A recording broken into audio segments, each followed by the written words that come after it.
다가오는 봄과 함께 새 학기가 시작되었습니다.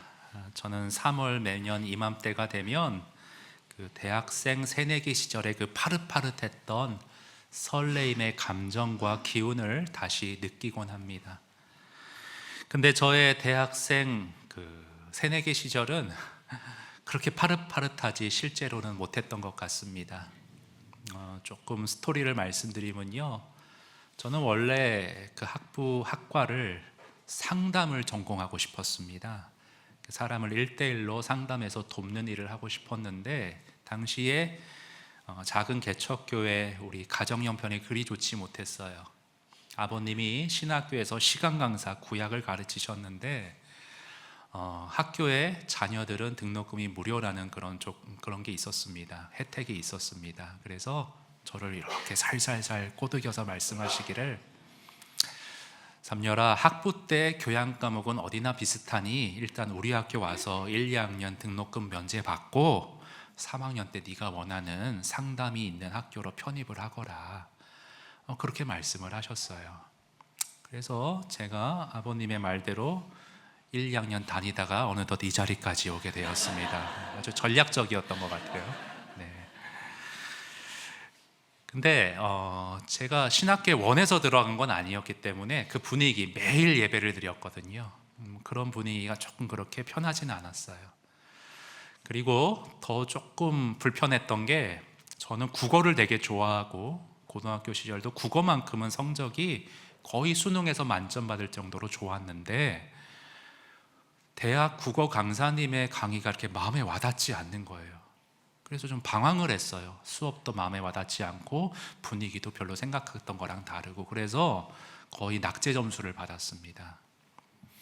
근데 그게 하나님의 은혜였던 게, 곧 다음 학기에 새로운 대학 국어 강사님이 오셨는데, 그분의 3학점 수업이 지금까지도 저에게 긍정적인 영향을 미치는 선한 영향을 하나님의 섭리 가운데 이렇게 받게 되었다는 것이 참 놀랍습니다. 지금도 생각이 나요. 글 쓰는 법을 알려주시는데 어떤 포인트를 강조하시냐 하면, 추리소설과 같이 써야 된다. 점차 심화되게 긴장감을 유지하면서 좁혀 들어가면서 사람들이 집중할 수 있도록 그렇게 써내려갈 줄 아는 기술이 있어야 된다. 설교 쓸 때 그게 아직도 생각이 나요. 저는 사고하는 거를 여러분에게 많이 좀 이렇게 도전드리고 강조드리는데, 대학 국어 강사님한테 배웠던 거예요. 필기한 게 있어서 갖고 와봤는데요, 고등학생과 대학생의 차이점은 무엇인가? 고등학교 과정은 읽고 이해하는 것에 그치는 반면에, 대학 과정은 읽고 이해하는 것을 기본으로 자신이 여러 문제에 대해 문제를 던져보고 문제 제기해보고, 그 문제를 풀기 위해 여러 학자들의 견해를 참고해 분석해 가면서 나만의 논리로 결론 지을 수 있어야 한다는 점이 대학생에게는 요구된다는 거예요. 설교 작성하는데도 이런 것들이 다 영향을 지금까지 미쳤던 하나님이 내 삶에 간섭하시고 이끄시는 게 얼마나 놀라운지 모릅니다. 여러분, 하나님은 우리를 구원하시고 이제 니들 알아서 살아가라, 아니요, 살아계셔서 우리 삶에 긴밀히 역사하시는 하나님이신 줄 믿습니다. 그 주님이 이끄시는 대로 신뢰하며 순종하며 사는 삶이 진정 행복한 삶이라는 것을 한 해 한 해 나이가 먹어가며 더욱 확신해 가고 있습니다. 제가 방금 지나가는 말이지만 2개를 강조했어요. 하나님이 인도하시고 은혜 베푸신다. 그리고 또 한 가지 강조가, 지나가면서 말했지만 그 인도하심에 전적으로 순종하는 삶이 요구된다. 여러분, 이 2가지 균형을 여러분 마음에 꽉 새기셨으면 좋겠어요. 왜 이 2가지 균형이 강조되냐면, 중요하냐면, 흔히 사람은 한쪽으로 치우치기 쉬운 그런 오류를 범할 가능성이 참 많은 것 같습니다. 제가 지난주에 하나님의 복음과 은혜를 강조드렸어요. 그러면 여러분, 어떤 현상이 일어나는 줄 아세요? 하나님이 부족한 나를 계속해서 안아주시고 하나님의 열심으로 끌고 가시니 나는 조금 편하게 신앙생활해도 되겠구나, 하나님이 이루실 거니, 이렇게 잘못되게 흐르는 경우들이 종종 있습니다. 이런 우리의 오류에 미리 예방을 하기 위해 아더 핑크라는 목사님이 경각심을 일깨워주는 글이 있어서 좀 갖고 와봤는데요. 하나님의 복음의 은혜의 약속들은 그분의 계명들을 무시하게 하기 위한 것이 아니라 하나님이 다 할 텐데 뭐하러 계명 지키려고 애쓸 필요가 있냐, 그게 아니라 오히려 어떠한 명령을 주시던 간에 은혜 안에서 온 마음과 힘을 다해 그것들을 이행하도록 격려하기 위해 주어지는 것입니다. 하나님이 언제나 함께 하신다, 그 신적 도우심에 대한 확신이 있다고 해서 우리의 책임을 무시해버리거나 혹은 최선의 노력을 경주할 필요가 없다고 여겨서는 절대로 안 됩니다. 하나님은 우리를 떠나시거나 내버려 두지 않으시겠다 약속하셨으니 나는 좀 편하게 세상과 짝하고 쟤와 어울려도 우리는 절대로 안전하고 구원받는다라는 식으로 잘못 생각하는 이들이 있다면 그것은 이들이 아직 중생하지 않은 상태임을 선명히 드러내는 것 외에 아무것도 아닙니다.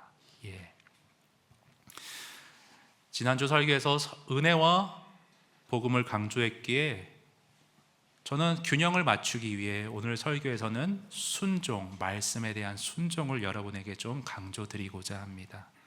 오늘 본문은 여러분 순종을 강조하고 있어요. 17절 말씀부터 좀 거꾸로 보시면요, 거기 순종이라는 단어가 계속 반복되어 나옵니다. 우리는 범사에 모세에게 순종한 것 같이 당신에게 순종하려니와, 또 18절도요, 누구든지 당신의 명령을 거역하며 당신의 말씀을 순종하지 아니하는 자는 죽임을 당하리니, 아주 강하게 순종을 강조하고 있습니다. 여러분, 그러면 어떠한 상황, 이스라엘의 지금 어떠한 처지 배경 가운데 이 지금 순종이 강조되고 있는지 본문의 배경을 우리 10절부터 좀 자근히 살펴가도록 하겠습니다. 여러분 10절 우리 다시 한번 같이 읽습니다. 시작. 이에 여호수아가 그 백성의 관리들에게 명령하여 이르되, 여러분 그냥 쓱 지나가지 마시고 질문을 던지면서 보세요. 그 백성의 관리들, 이스라엘 백성들의 관리들은 어떠한 사람들이었을까? 오늘 본문에는 자세히 나오지 않아요. 그러나 화면에 여호수아 8장 33절 보면 조금 더 자세히 나옵니다. 온 이스라엘과 그 장로들과 오늘 본문의 관리들과 재판장들이 지금 언급되어져 나오고 있습니다. 리더 그룹 세 그룹이 있었던 것 같아요. 좀 쉽게 설명드리자면 어떠한 그룹이냐 잠깐 띄워주시면요, 우리나라의 삼권 분립 제도와 같은 것이 아니었는가. 장로들은 영적인 리더였어요. 여러분, 우리 입법부가 먼저 있죠. 법을 만드는 기관이에요. 장로들은 영적인 리더로서 이스라엘의 율법을 하나님께로부터 받아서 잘 세우고 구체화하는 그런 어떤 입법부와 같은 나라의 기틀을 세우는 그러한 어떤 그룹이었습니다. 관리들은 뭐예요? 행정부, 법이 세워져 있으면 그 법에 따라 국가를 행정적으로 실질적으로 운영해 가는 것이죠. 관리들은 그런 행정적인 역할을 맡았고, 재판장들은 쉽잖아요. 사법부, 법에 따라 재판을 했던 그룹이 아니었을까 싶습니다. 자, 오늘 본문 11절 보면 모세가 특별히 이 세 그룹 중에 행정부 관리들에게 뭐를 명하냐 하면, 자, 관리들아 너희는 진중에 두루 다니면서 11절 백성들에게 명명하여 이르기를 무엇을 준비하라? 양식을 준비하라. 양식을 준비하라. 예전에 어렸을 때 여호수아 읽을 때는 그냥 먹을 거 준비하라나 보다 그냥 이렇게 가볍게 읽었는데요, 제가 삼국지를 재미있게 읽고 난 이후에 이 양식을 준비하는 것이 전쟁의 승패의 어떤 관건이구나, 그것을 깨달은 대목이 있어요. 여러분, 조조가 30만 대군을 이끌고 원소라는 적장을 치기 위해 먼 길을 떠납니다. 30만 대군, 중국 대륙이 넓잖아요. 오늘날 같이 KTX가 있는 것도 아니고 말을 타고 걸어서 가는데 일주일 열흘을 걸렸겠죠. 30만 대군이 먹을 양식을 어떻게 날랐을까? 무기 들고 가기도 벅차기 때문에 양식을 다 못 갖고 갑니다. 그래서 어떻게 하냐 하면 가는 길에 어떤 곡식이 있으면 이렇게 자신들이 취하고 적군을 쳐서 모아들인 창고에서 자신이 어떤 양식들을 뺏어가고 뭐 이런 전략을 세워서 그렇게 군대가 이동을 합니다. 그런데 원소라는 적을 치러 가는데 너무 가뭄이 심해서 취할 양식이 없는 거예요.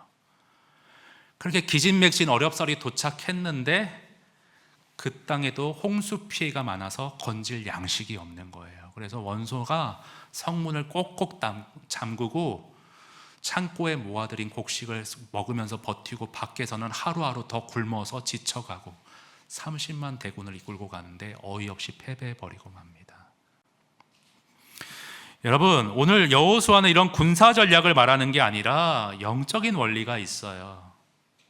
무슨 영적인 원리를 말하냐 하면 하나님이 요단의 이쪽 가나안 땅을 너에게 주겠다 약속하셨어요. 하나님이 줄 거예요. 그런데 하나님이 약속하시고 하나님이 행하신다고 해서 우리는 가만히 그냥 감나무 밑에서 입 벌리면 그냥 땅이 딱 내 것이 되느냐? 아니고요. 실질적인 내 편에서의 행동을, 양식을 준비하고 순종이 행해져야 한다는 이 균형의 원리를 오늘 본문이 말씀해 주고 있는 것입니다.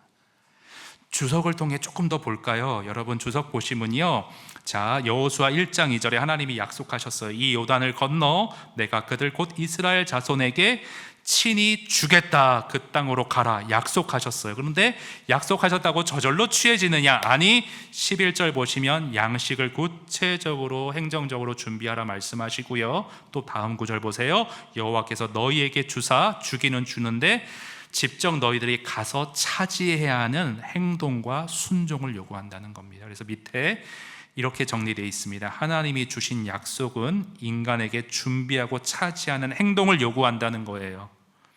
참된 믿음이 뭐예요? 하나님께서 약속하신 것을 이루실 거다라는 것을 믿는 사람들은 하나님이 하실 거니까 가만히 있어야지가 아니라 하나님이 하실 것이기에 나는 좀 부족하지만 힘을 내서 최선을 다해 순종해야겠다. 그 순종의 행위가 뒤따르게 된다는 것입니다.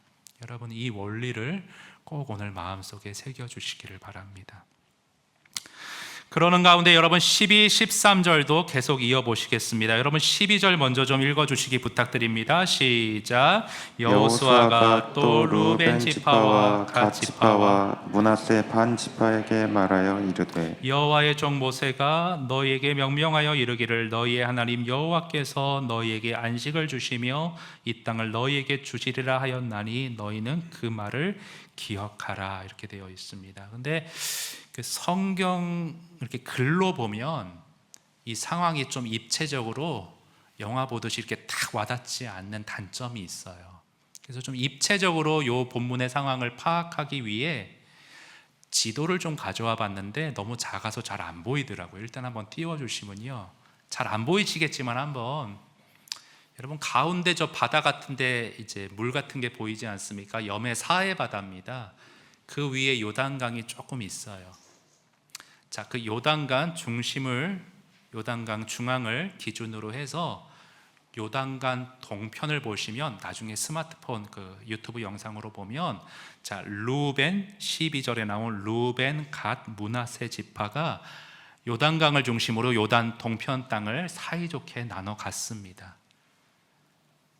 하나님께서 가나안 땅에 여호수아를 통해 같이 들어가라 하기 이전에 모세 시절에 이미 이 요단 동편 땅을 왕들을 처치하고 세 지파에게 먼저 나눠준 과거의 이력이 있어요.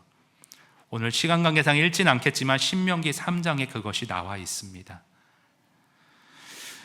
여러분, 그래서 이렇게 하고요, 이제 요단강을 건너서 서쪽의 지역을 정복해서 나머지 지파에게 이제 땅을 분배하겠다는 말씀인 거예요. 내려주시고요.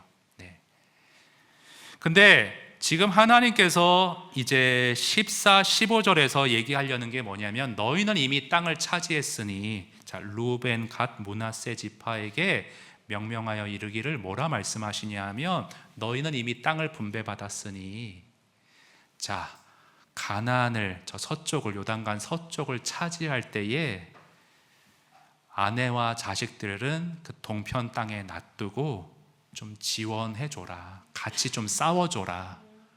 너희들은 이미 차지했지 않느냐. 너희 동족들을 위해서 전쟁에 나가서 잘 싸운 이후에 하나님이 차지하게 하시면, 정복하면 다시 이 땅에 돌아와 안식하며 평화롭게 지내도록 하여라.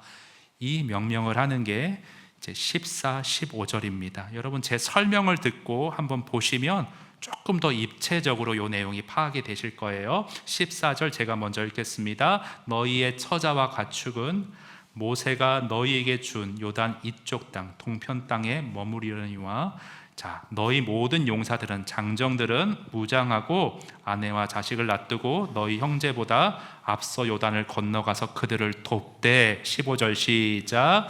여호와께서 너희를 안식하게 하신 것 같이 너희의 형제도 안식하며 그들도 너희의 하나님 여호와께서 주시는 그 땅을 차지하기까지 하라.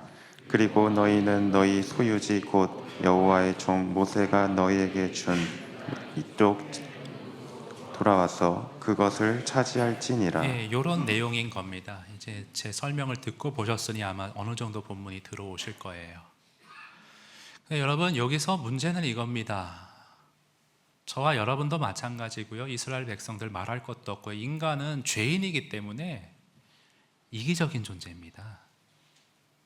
자, 지금 나는 이미 땅을 얻었어요. 처자식들과 가축들 돌보면서 잘 살고 정착하고 있어요. 그런데 나는 이미 은혜를 누리고 있는데, 그런데 아무리 동족을 돕는 일이지만, 선한 일이지만, 하나님 명령하는 거지만 망설여지는 거예요. 잘 살고 있는데 괜히 전장에 뛰어나가서 다치거나 목숨을 잃으면 우리 가정은 어떡하나 머뭇머뭇거리게 되는 거예요. 은혜 받는 건 너무 좋아하는데 은혜 나누고 희생하고 헌신하는 것은 머뭇거리는 것이 우리의 죄성입니다. 이스라엘 백성들도 그랬을 거예요. 그런데 이런 부담되는 명령에 잘 정착해서 안정되게 평안하게 안식하며 살고 있는 사람들에게 너희 처자식은 놔두고 너희 이제 장정들은 나가서 싸워라, 전쟁터로 나가라, 이 명령에 루벤, 갓, 므낫세 지파의 반응이 어떠했는가? 여러분 16절 보십시오. 그들이 여호수아에게 대답하여 이르되, 어떻게 반응했는가? 당신이 우리에게 명령한 것은, 자, 우리가 다 행할 것이요 당신이 우리에게 보내시는 곳에는 우리가 가리이다. 너무 은혜로운 구절이죠. 와, 이 부담되는 명령을 굉장히 전적으로 우리가 다 행할 것이니이다, 전폭적인 순종의 반응을 아름답게 보이고 있습니다. 아이고 할렐루야, 정말 정말 아름답구나. 성경이 너무 이렇게 좋은 장면을 우리에게 도전 주는구나. 그러나 여러분, 제가 늘 요청드리는 게 한번 딴지를 걸어보세요. 이스라엘 백성들, 여러분 어떤 사람들입니까? 하나님이 말씀하시면, 지도자가 모세 같은 사람이 말하면 다 행하겠습니다, 따르겠습니다, 아멘, 순종하겠습니다. 여러분, 이런 사람들이 이스라엘 사람들이었습니까? 안 그래요. 완악한 백성이다, 목이 곧은 백성이다, 모세가 한탄한 순간들이 한두 번이 아니었습니다. 그럼 지금 뭐예요? 모세에게는 악감정이 있어서 그러고 새로운 지도자 떠오르는 여호수아에게는 좀 잘하는 그런 것도 아니잖아요. 사람 잘 안 변하잖아요. 어떻게 이런 순종의 전폭적인 반응을 보일 수 있었을까? 원인이 뭔가? 여러 가지 각도에서 생각해 볼 수 있지만 저는 이찬수 목사님이 묵상했던 내용이 좀 마음에 많이 와닿았습니다. 같은 본문으로 설교하신 걸 제가 좀 들어봤는데 많이 와닿았어요. 이찬수 목사님은 이 완악한 백성들이 이렇게 전폭적인 순종의 태도를 보인 그 이유를, 비결을 10절 말씀에서 찾으시더라고요. 우리 10절 한번 같이 보겠습니다. 이에 여호수아가 그 백성의 관리들에게 명령하여 이르되, 여기서 이찬수 목사님이 주목한 단어는 맨 앞에 이에라는 단어예요. 제가 성대묘사 잘 못하는데 이에 막 이러면서 막 하셔요. 네. 이거 보시면 안 되는데 괜히 한 것 같습니다. 그냥 지나갈 수 있는 이 단어에 주목하셨어요. 이해라는 단어가 이게 뭐를 함축하고 있는가? 자, 앞에 단락에서 하나님이 여호수아에게 명령하셨어요. 부담이 되었어요. 두려웠어요. 그러나 여호수아는 주님의 명령에 그대로 따릅니다. 순종합니다. 너 백성들에게 이렇게 지시하고 이렇게 이끌어라. 예, 주님, 두렵지만 제가 주님의 말씀을 순종으로 받겠습니다 하고서 오늘 10절에서 하나님의 말씀 그대로 백성들에게 전한다는 거예요. 그러면서 이찬수 목사님이 이런 용어를 쓰셨어요. 순종의 선순한. 지도자가 하나님 말씀에 부담스럽지만 있는 그대로 순종하니 본이 되니 완악한 백성들도 순종의 선순한 속에서 순종의 태도를 보이더라. 목사가 잘해야 된다. 목하는 목사님도 목사가 정직해야 된다. 목사가 말씀에 바로 서야 된다. 지도자가 하나님을 두려워하고 하나님의 뜻이 무엇인가 묻고 무릎 꿇고 기도함으로 두렵과 떨림으로 교회를 이끌어 나가는데 어찌 성도들이 하나님과 상관없이 자기 주장하며 하나님의 뜻을 무시하고 튀는 행동하겠는가? 지도자가 먼저 바로 서야 된다. 그 말씀을 하셨습니다. 예, 맞습니다, 여러분. 제가 잘해야 되고요. 리더들이 잘해야 되고요. 가정에서 부모들이 잘해야 합니다. 그래야 순종의 선순환에 선한 영향력이 흘러갈 수가 있어요. 여러분, 그것은 맞고 진리인데, 그런데 여기서 한 가지 더 질문을 던져보기 원합니다. 제가 많이 받는 질문. 목사님, 제가 가정에서 아이에게 본이 돼야 되는데 참 부족합니다. 본이 되지 못합니다. 아이를 가르칠 자격이 없습니다. 어떻게 해야 될까요? 속으로 잘 하시면 되죠 라고 하고 싶지만 그럴 수 없죠. 근데 그 성도님뿐 아니라 저 자신을 향해서도 마음은 원이로되 지우준서에게 부족한 모습을 보일 때가 종종 있어요. 어제 정말 두 부부 새로 오신 분 세 가족 신방을 갔습니다. 신방을 갔는데요, 완전히 성향이 극과 극이에요. F와 T의 치열한 접전을 보고 왔습니다. 근데 이제 결혼한 지 좀 세월이 흘러서 그런 서로를 어느 정도 포용하고 인정해주는 웃음을 보이시는 모습이 참 보기 좋았습니다. 그러면서 저한테 물어요. 목사님, 결혼한 지 얼마나 되셨어요? 예, 한 17년 됐습니다. 목사님은 이제 안 싸우시죠? 근데 제가 그동안 한 몇 주 동안 정말 분위기 잘 끌어왔거든요. 토요일 전 금요일 밤에 싸웠어요. 성령의 음성 같더라고. 목사님은 안 싸우시죠? 성령의 놀랍더라고요. 그래서 어젯밤에 싸웠어요. 예, 아차 싶더라. 지우가 혹시 들은 건 아닐까? 아내는 그냥 평상시에 그냥 그런, 또 경상도 사람이어서 좀 투박한 표현인데 내가 그걸 아는데도 왜 또 순간 그렇게 감정적으로 내가 반응했을까? 너무 부끄러운 거예요. 너무 부끄러운 거예요. 저한테도 똑같아요. 그 성도님이 한 질문. 순종의 선순환이 일어나야 되는데, 가정에서 내가 모범이 돼야 되는데 내 이렇게 부족한 모습 때문에 정말 그렇게 은혜가 선순환이 이루어질까? 저 자신에게도 그런 질문이 있습니다.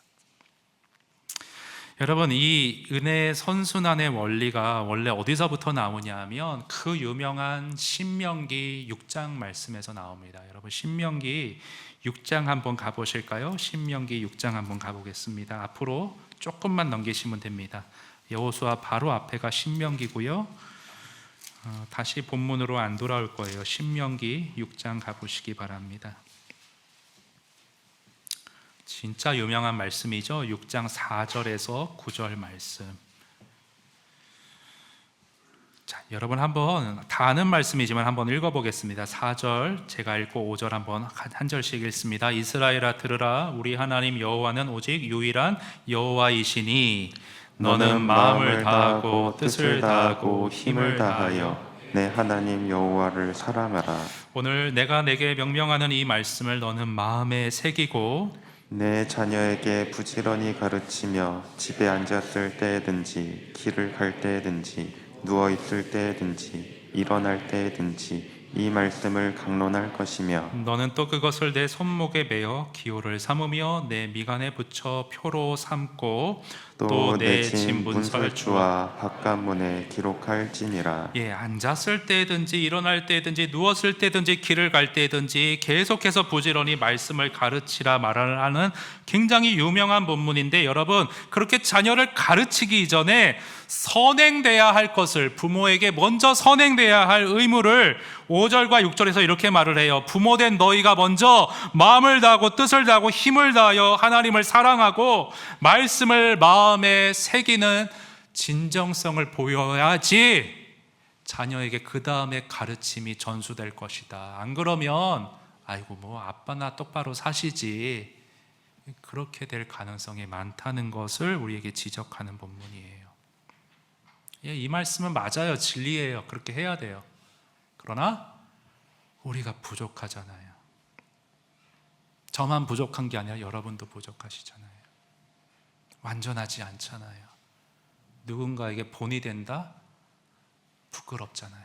그렇죠?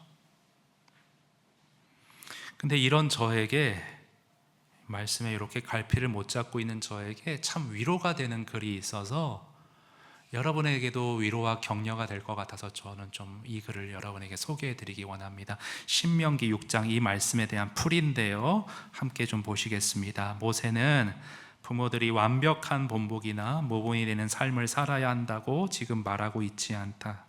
그는 부모들이 모든 계명을 다 지키기 전에는 그들의 신앙을 자녀에게 전해주려 해서는 안 된다 말하려 하는 것이 아니었다. 모세가 말하고자 하는 것은 말씀의 진리가 부모의 마음속에 새겨져야 한다는 것이었다. 즉 무슨 말이냐? 말씀에 대한 진정성과 열망과 열정이 마음 중심에 있어야 한다는 말이다. 문제는 이것이다. 자녀들이 부모의 모습 속에서 무엇을 보고 있는가? 완벽한 척하는 쇼인가? 쇼인도 부부처럼 그런 것을 보여주려 하는가? 그것을 보고 있는가? 아니면 불완전하지만 실생활 속에서 나의 불완전한 장애물을 뛰어넘으려는 진정성과 열정과 용기를 부모에게서 보고 있는가? 자녀들은 비록 부모가 불완전할지라도 그것을 극복하고자 노력하는 용기와 열정을 지켜보게 될 것이다. 자녀들이 볼 수 있는 가장 강력한 신앙의 그거 전수는 뭐냐? 부모의 삶 속에서 역사하시는 하나님이다. 하나님이 부모의 삶을 변화시켜 가심을 직접 목도한 자녀들은 미래에 대한 희망과 함께 하나님이 부모 안에서 계속 행하실 것에 대한 믿음을 가질 수 있게 된다. 여러분 좀 위로가 되십니까? 저희 아버지를 보면 정말 이 내용이 정말 저는 공감이 가요. 여러분 저희 아버지는 좋은 목사님이셨어요. 그러나 완벽한 목사님은 아니셨어요. 제가 일전에 말씀드렸죠. 쇄국 정책의 정점을 찍으신, 모든 가요를 금지시키고 영화와 드라마를 차단하셨던, 아주 주역까지 나오네요. 네, 그래서 그런지 진짜 정직한 분이셨어요. 길을 가면 쓰레기를 다 주우세요. 성경을 3,000구절을 외우세요. 근데 그렇게 본인에게 철저하시니까 좀 그보다 못한 사람들을 기다려주고 그들의 상황을 헤아리고 품어주는 건 좀 부족하셨던 것 같아요. 젊은 시절에. 그래서 젊은 시절 아버지의 얼굴을 사진을 보면 완고한, 엄격한 그 얼굴빛이 쫙 배어져 있습니다. 근데 그런 아버지를 하나님이 어떻게 이끄시고 어떻게 일하셨냐 하면 선교지로 보내셨어요. 나이 60에 일찍 목회를 좀 정리하시고 나머지 10년을 선교하겠다 선교지를 가셨는데 말로 다 지금 설명할 수 없는 고난을 겪으셨습니다. 핍박이 있으셨어요. 기독교를 반대하는 나라였기 때문에. 육체적인 가해도 받으셨어요. 근데 그런 고난을 통과하면서 아버지의 얼굴이 예전에는 엄격하고 냉혹은 아니고 엄격하고 굉장히 철저한 빈틈없는 얼굴이었다면 선교지에 가시면서 누구보다도 따뜻하고 포용력이 가득 들어있는 켄터키 후라이드 치킨의 그 할아버지 얼굴로 변하셔서 정말이에요. 그래서 그 선교지의 성도들이 아버지의 따스함과 사랑 가운데 너무너무 행복해하는 모습을 제가 직접 목격했습니다. 하나님은 아버님 가운데 역사하시고 일하셨고 오늘 제 안에도 일하고 계십니다. 저를 다듬어 가고 계세요.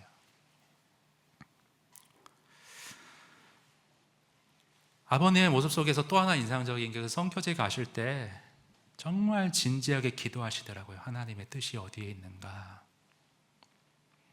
여러 사람의 얘기도 의논해 보시고 딱 결정을 내리시더니 처음엔 좀 어려우셨죠?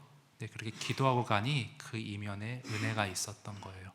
아, 하나님의 인도하심에 순종하는 삶은 저런 하나님의 돌보심과 놀라운 역사를 경험하는구나. 삶으로 봤어요. 삶으로. 나도 하나님께 상의하고 묻고 인도하시면 따라가야겠구나. 처음에 좀 어렵더라도 당황하지 말아야겠구나. 모든 것이 하나님의 뜻 안에 있다는 것을 믿으면 삶으로 배워서 삶으로. 완벽한 분은 아니었지만 이 진로의 문제에 관해서 제가 지난 금요일 저녁에 한 집사님께 전화를 드렸어요. 근데 집사님은 이직의 문제를 놓고 굉장히 좀 고민하고 계시던 시점이었습니다. 근데 정말 담임 목사에게 하나님이 주시는 특별한 영권이라고 그럴까요? 뭐가 있는 것 같아요. 정말 우리 부사역자님들한테 새가족 등록하신 분들 전화해봐라. 우리 부목사님 전화는 잘 안 받으신대, 전호사님 전화는 잘 안 받으신대, 바쁘셔서. 근데 제가 하면 받아요. 이게 영권이 정말 있는 건가 싶었는데, 근데 금요일 밤에 전화를 했거든요. 이직 문제로 고민하다가 오늘부터 저녁부터 금식에 딱 들어가는 시점이었대요. 그리고 이제 어느 정도 결정을 내리는 시점에 전화벨이 울려서 너무 깜짝 놀라요. 야, 진짜 담임 목사에게 주는 하나님의 특별한 뭔가. 전화해서 제가 그렇게 기도해 드렸어요. 아브라함의 하나님, 이삭의 하나님, 야곱의 하나님, 믿음의 선조들의 삶에 직접 개입하시고 인도하시고 역사하셨던 하나님이 아무개 집사님 삶에도 간섭하시고 인도하시고 역사하시어서 아브라함, 이삭, 야곱 신앙의 전수가 내가 경험하고 인도함 받은 하나님을 통해서 흘러가듯이 우리 자녀 아무개 누구에게 집사님이 이 일을 통해서 경험했던 하나님의 산 증언이 흘러 들어갈 수 있도록 하나님이 이 과정을 축복하시고 함께 하시고 선히 인도해 달라고 제가 기도를 드렸습니다. 여러분, 아브라함의 하나님, 이삭의 하나님, 야곱의 하나님 참 깊은 의미가 들어있는 억구예요. 성경에 많이 나오는 억구인데 우리 화면 한번 보시겠어요? 블레즈 파스칼은 1654년 11월 23일 밤에 압도적인 종교적 체험을 기록하면서 아브라함의 하나님, 이삭의 하나님, 야곱의 하나님과 철학자들과 신학자들의 하나님을 예리하게 구분했다. 그러니까 아브라함의 하나님, 이삭의 하나님, 야곱의 하나님 이야기는 다음 세대에게 누군가에게 들려줄 수 있지만 철학자들과 학자들의 하나님이라면 들려줄 얘기가 전혀 없다는 말이다. 무슨 말이냐 하면 신앙의 증거와 복음의 전달과 전수를 신학적 변증으로 야 하나님은 정말 살아계시고 야 이렇게 이론으로 할 수 있는 게 아니고요, 살아계신 하나님에 대한 나의 산 증언이 흘러나올 때 신앙의 전달과 전수가 이루어진다는 거예요. 여러분, 여러분에게는 하나님에 대한 간증이 있으십니까? 아이들에게 내가 정말 죄인인데 이런 나를 구원해 주셨단다, 용서해 주셨단다, 구세주에 대한 간증, 또 나를 죄에서 구원할 뿐 아니라 주님으로서 내 삶에 이렇게 간섭하시고 나를 지도해 주시고 내 삶을 인도하시고 주도하시어서 이렇게 했단다. 그 주님에 대한 간증이 여러분 삶에 있으십니까? 제가 한 순장님과 어떤 아이 난 가정에 신방을 간 적이 있어요. 근데 이제 아이가 갓난아기이기 때문에 식당으로 가지 않고 도시락을 준비해 주셨어요. 근데 도시락을 집에서 먹으면서 교제를 하는데 제가 순자님께 그냥 식사할 때는 스몰 토크만 했어야 되는데 신앙의 어떤 얘기를 탁 물어보니까 그때부터 이제 간증이 슬슬, 식사를 하나도 못 하셨어요. 제가 밥 먹는 동안. 그렇게 하나님을 경험한 간증이 끊이질 않으셨어요. 어제 순장반에서도요, 정말 우리의 현실이 하나님의 뜻에, 하나님의 말씀에 순종하기가 녹록치 않은 유혹이 있습니다. 여러 가지 시험이 있습니다. 그런데 한 순장님이요, 사업장에서 이렇게 좀 손해볼 것을 감수하면서도 순종했더니 하나님이 더 큰 은혜로 채워주시더라, 돌봐주시더라 간증을 하셨어요.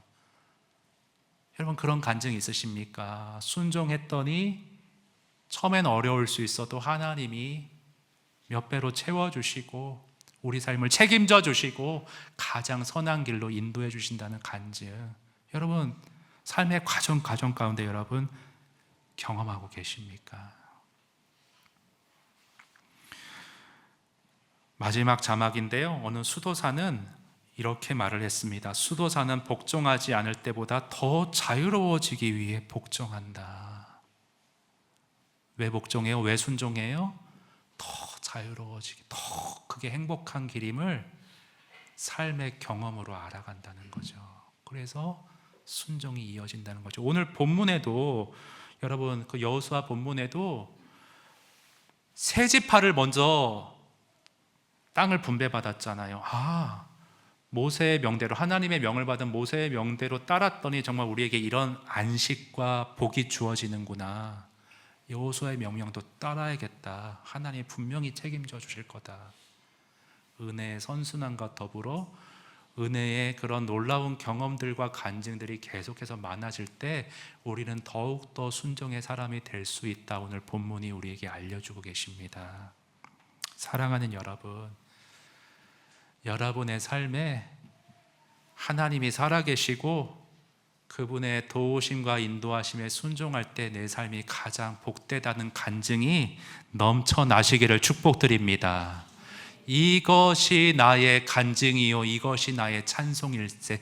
그 찬양의 가사의 외침대로 기쁘게 신나게 살아가시는, 신나게 신앙생활 하시는 저와 여러분 되실 수 있기를 바랍니다. 여러분, 내 생각대로, 내 감정대로, 내 무엇대로, 충동대로 살아가는 게 행복한 게 아니고요, 내 삶을 주관하시고 지도하시는 예수님 말씀 따라 사는 것이 우리에게 참된 안식과 평안과 복을 가져다 준다는 것, 자녀들에게 이론이 아니라 여러분 삶의 실질적인 간증으로 증언하시고 그 행복, 그 신앙 전수해 주시는 저와 여러분 되실 수 있기를 바랍니다. 우리 그런 바람 가지고요, 주님 말씀하시면 제가 나아갈 거고요, 주님 아니라 하시면 멈춰서겠습니다. 주의 뜻대로 온전히 순종하겠습니다. 그것이 참된 행복임을 간증합니다. 그것이 참된 행복임을 찬양하며 살겠습니다. 우리 이 찬양 주님 앞에 한번 올려드리겠습니다.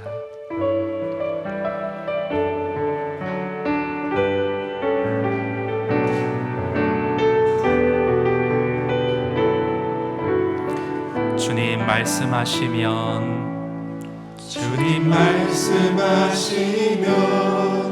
내가 나가리라. 주님 뜻이 아니면 내가 멈춰서리라. 나의 가고 서는 것 주님 뜻에 있으니 오 주님 나를 이끄소서. 한 번 더 고백하고 찬양합니다. 주님 말씀하시면 주님 말씀하시면 내가 나아가리라, 내가 나가리라. 주님 뜻이 아니면 내가 멈춰서리라. 나의 가고 서는 것 주님 뜻에 있으니 오 주님 나를 이끄소서. 뜻하신 그곳에 나 있기 원합니다. 이끄시는 대로 순종하며 살리니 연약한 내 영혼 통하여 일하소서. 주님 나라와 그 뜻하신 그곳에 나 있기 원합니다. 뜻하신 그곳에 나 있기 원한 이끄시는 대로 순종하며 살리니 연약한 내 영혼 통하여 일하소서. 주님 나라와 그 뜻 오 주님 나를 이끄소서. 오 주님 나를 이끄소서. 오 주님 이 인도하심에 순종하는 것이 행복합니다. 이것이 나의 간증이 이것이 나의 찬송일세. 이것이 나의 찬송일세. 나 사는 동안 끊임없이 구주를 찬송. 순종의 간증이 넘쳐나기 원합니다. 이것이 나의 간증이요. 이것이 나의 찬송. 나 사는 동안 끊임없이 구주를 찬송하리로다. 여러분 이 시간 한번 주님 앞에 나아가 기도하기 원하는데요. 주님은 나를 구원하신 걸로 모든 것을 손 놓아 버리시는 게 아니라 지속적으로 내 삶에 간섭하시고 동행하시고 도우시며 이끄시고 주관하기 원하시는 주님이십니다. 여러분 그 주님의 손에 여러분의 삶을 맡겨드리며 말씀하시는 대로 순종하겠다 한번 결단하십시오. 하나님, 주님께 그렇게 이끄시는 대로 순종할 때 내 삶이 가장 복되다는 것, 가장 행복하다는 것, 이론이나 머릿속에 무엇이 아닌 내 삶으로 경험해 가길 원합니다. 그 간증이 많이 넘쳐나길 원합니다.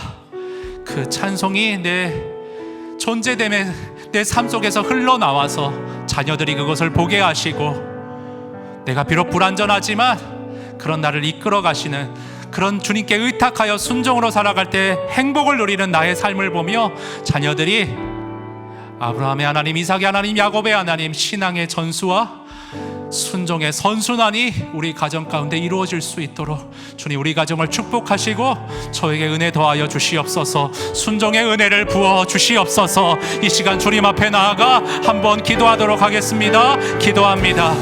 하나님 아버지, 하나님 아버지, 저희가 부족합니다. 저희가 연약합니다. 저희가 마음은 원해로되 욕심이 약합니다. 아버지 주시옵소서. 아버지 내 삶을 주관하여 주시옵소서. 내 삶을 이끌어 주시옵소서. 내 삶에 지속적으로 하나님 행하여 주시옵소서. 하나님 나는 부족하지만 하나님이 역사하시고 하나님이 내 안에 행하시고 하나님이 이루어 가심을 믿습니다.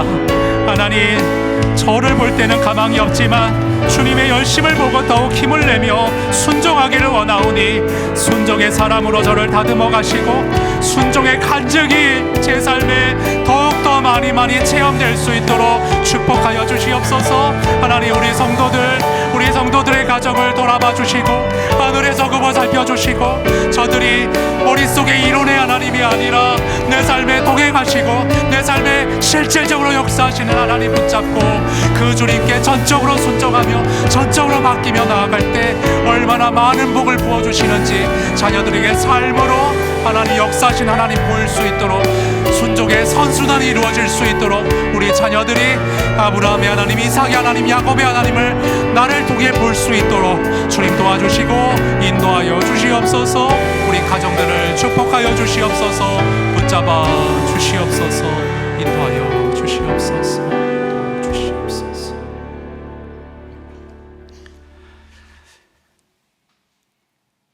이제는 우리를 구원하여 주신 주 예수 그리스도의 은혜와 부족한 우리를 하염없이 안아주시고 끝까지 포기하지 않고 사랑하여 주시는 하나님의 다함없는 사랑하심과 이 은혜와 사랑 안에서 끝까지 순종할 수 있도록 거룩한 의지를 불어넣어 주시는 성령 하나님의 역사하심이 오늘 비록 불완전한 나이지만 이런 나를 포기하지 않고 내치지 않고 끝까지 내 안에서 역사하시며 이루어 가시겠다 하신 주님의 약속 붙잡고 더욱더 순종에 힘쓰겠다, 순종의 은혜를 더 많이 체험해 가기를, 순종의 간증이 더 많아지기를 사모하며 기도하는 사랑하는 우리 모든 성도들의 삶 가운데 저들의 삶을 통해 아브라함과 이삭과 야곱의 하나님을 보게 되기를, 자녀들이 그것을 목도하기를 주님 앞에 간절히 목놓아